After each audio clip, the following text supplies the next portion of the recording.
Hello, bienvenue sur ma chaîne YouTube, je m'appelle Fantine et ici je parle de Jésus, le chemin, la vérité et la vie. Franchement, il y a des gens de mon âge qui sont en train de faire des trucs là, qui partent en week-end, qui partent en vacances. Et moi là, je suis dans mon canapé en train d'étudier la parole de Dieu. C'est quel degré de consécration ça, franchement. Bref, on continue dans Exode 32.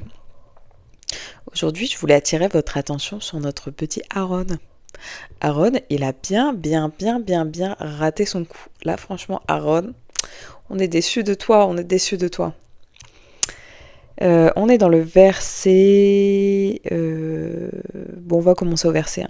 Le peuple voyait que Moïse tardait à descendre de la montagne, alors il se rassembla autour d'Aaron et lui dit « Allons, fais-nous des dieux qui marchent devant nous, car ce Moïse, l'homme qui nous a fait sortir d'Égypte, nous ignorons ce qu'il est devenu. » Aaron leur dit... Retirez les anneaux d'or qui pendent aux oreilles de vos femmes, de vos fils, de vos filles. Apportez-les-moi. Chacun retira les anneaux d'or qui pendent à ses oreilles et les apportèrent à Aaron. Il les reçut de leurs mains, jeta alors dans un moule et fit un veau en métal fondu.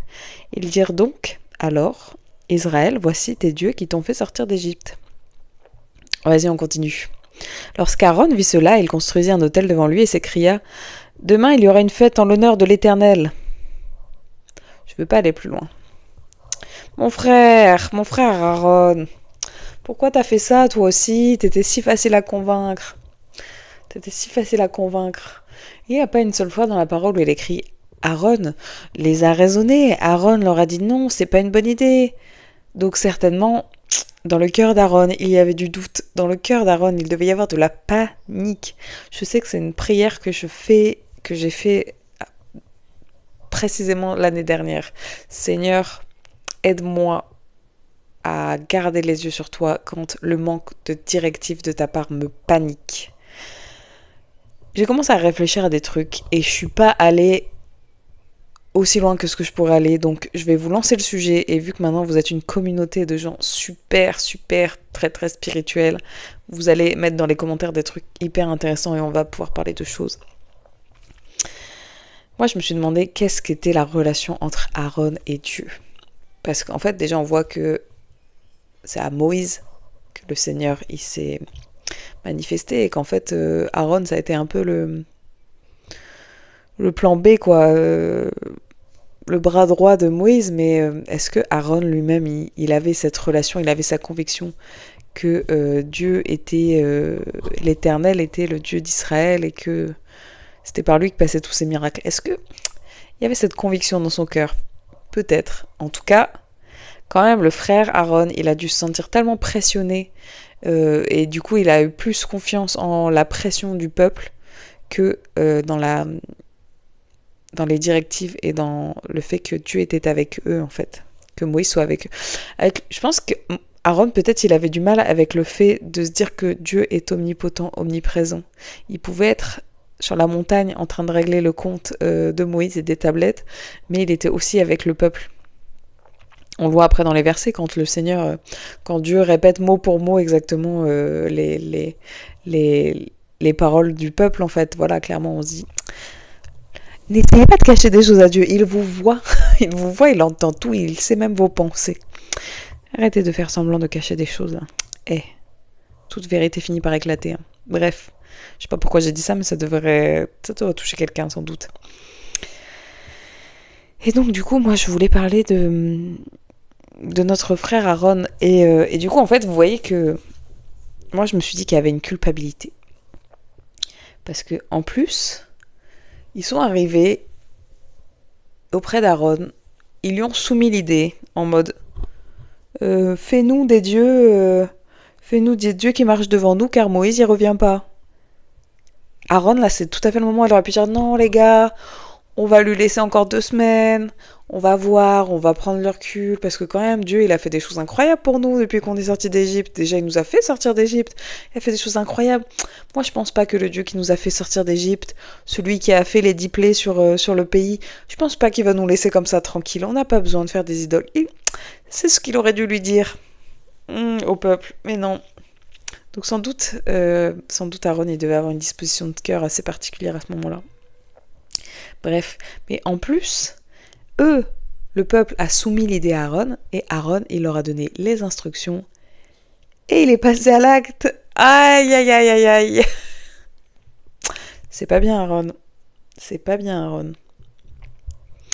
Je vais vous donner un exemple concret de comment ça se passe. Il y a un sujet avec lequel, entre autres, dans lequel je ne mettrai jamais mon nez concernant mes sœurs en Christ, par exemple. Si j'ai une sœur en Christ, vraiment, qui a une relation avec le Seigneur intime, que sa vie d'esprit, elle porte du fruit, que vraiment, elle a du discernement, elle a de la sagesse. Si elle me dit, le Seigneur, il m'a dit que mon mari, c'était un tel. Peu importe les circonstances, peu importe ce qu'il se passe dans le réel, dans le pas réel, dans la vue, la foi, la machin. C'est quelque chose, je pense, où je n'irai jamais mettre mon nez. Je n'irai jamais tuer la promesse de Dieu par rapport à ça. J'irai jamais être un Aaron et dire ah ouais non.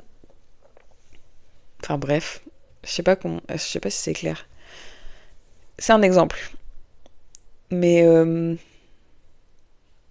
j'ai vu des gens autour de moi avoir des convictions très très fortes que je ne les ai jamais vus avoir en des années.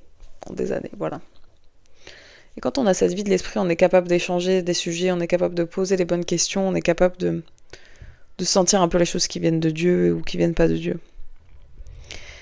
Et vraiment, il y a un sujet sur lequel j'ai pas envie que le jour de ma mort, le jour du jugement, le Seigneur me dise « là, ma cocotte, tu t'es mêlée de ça et ça te regardait pas. Et oui, c'était mon plan. Et non, ça ressemblait pas à ce que tu pensais que ça devait ressembler. Et en tout cas, toi, tu as emmené ma fille dans un chemin qui n'était pas le sien. » C'est vraiment une conversation que je veux pas avoir avec le Seigneur. Du coup, c'est une petite exhortation à faire attention. À nouveau, l'entourage, à faire attention à qui vous demandez des conseils, à faire attention à qui vous laissez donner son avis dans votre promesse. C'est à faire attention à qui, auprès de qui vous cherchez vos conseils. Si vous allez chercher vos conseils auprès de quelqu'un qui n'a pas Jésus dans son cœur, dont la vie ne porte pas de fruits, dont la relation avec le Seigneur, elle est bancale, elle a l'air bancale, oui, quelqu'un qui va te dire oui, Dieu m'a dit que je pouvais tromper mon mari sans souci. Là, dans ta tête, ça fait ding ding ding ding ding ding ding. Tu ne commettras pas d'adultère. Le Seigneur, il t'aurait jamais dit que tu peux tromper ton mari. Jamais. Voilà. C'est comme ça qu'on reconnaît un peu si quelqu'un il a une vie de l'esprit, s'il connaît vraiment sa relation avec Dieu. Bref, donc faites très attention à qui vous demandez des conseils. Vraiment. Parce qu'on a le Saint-Esprit en nous. On a le Saint-Esprit qui nous a donné des convictions. On a le Saint-Esprit qui nous emmène dans des endroits, qui nous fait faire des trucs qui sont des folies pour le monde. Voilà. Aaron, il n'avait pas cette conscience que Dieu, il était là pour lui, pour eux, à n'importe quel moment. Ils ont mis toute leur confiance dans Moïse. Et Moïse, il a mis sa confiance dans Aaron en disant « Ok, moi je vais monter, toi tu t'occupes d'eux. » Mon frère, avant de faire ça, tu aurais dû toi regarder la relation de Aaron avec Dieu, la solidité de sa foi. Parce que toi-même, tu savais pas combien de temps tu allais passer sur la montagne. Bref. J'aime bien cette vidéo. Si vous avez des sujets de témoignages, des sujets de prière, je laisse toujours, dans toutes les vidéos, je mets le lien dans la section description. Voilà, soyez bénis. Dites-moi ce que vous en pensez. Vraiment. Il n'y a pas de mauvaise réponse, il n'y a pas de... Venez pas en mode pharisien légaliste, mais venons en tant que frères et sœurs en Christ qui faisons un Bible study. Qu'est-ce que vous en pensez, vous ? Bref, soyez bénis.